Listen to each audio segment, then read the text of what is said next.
हाग्रामानि जि होनाय साख्रिफोर दिनै बेथन मोना बिथांमोना CSB सिलेक्शन गैया कन्ट्रेक्चुएल बिराद प्रब्लेमाव गोलैना दङ दा बिथांमोनखौ हाग्रामाया मानो जेंनायाव खोख्लैना गालांखो कास्टमखौथ' आंहा बुंनांगौ गैया किन्तु कास्टमनि गुरु हाग्रामा महिलारि बिथाङा मानो दिनै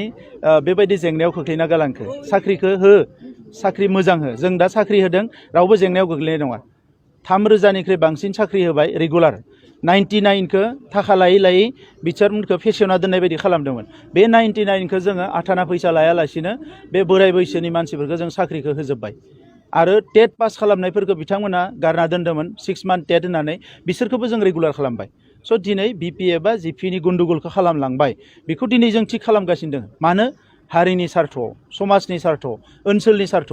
99नि साख्रिखौ 1999 मायथाइनिफ्राय बेसेबांबार थगायबाय बेसेबांबार रां लाबाय दिनै होगोन गाबोन होगोन नाथाय दिनै बिथांमोननि साख्रिखौ जों रेगुलार खालामबाय आद्रा थानायफोरखौबो जों खालामनो नाजादों दा नंखायनो दिनै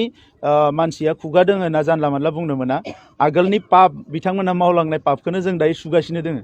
मानोना हारिया जौगानांगोन सोमावसारनानै सेक्रिफाइस खालामनानै फैनाय मानसिफोर दा बे मानसिफोरखौ अननांगौ नायनांगौ जोंनि बिबान राजखान्थि खालामनायनि नामाव जाथिखौ थगायनाय जानला मोनला खालामनाय बे खामानिखौ जों खालामनाय नङा साख्रि जि मोनसे होगोन मोजां साख्रि होगोन आरो कुनु घुस घास नङा पार्मानेन्ट साख्रि होगोन बिथांमोननि बायदि कन्ट्रेक्चुएल माबा माबि होनानै समाजखौ जेंनायाव खोख्लैनाय खामानिखौ जों मावा ग्रेड 4 ग्रेडनि जिथिया इन्टारभिउआ जागोन बेनि थाखाय बयखौबो एवारनेस खालामनो नागिरदों जोङो इन्टारभिउआवथ' जागोन साख्रिखौथ' मोनगोन बयबो किन्तु एवारनेस खालामनो नागिरदों जाहाथे इन्टारभिउखौ मोजां लिरनो हायो बयबो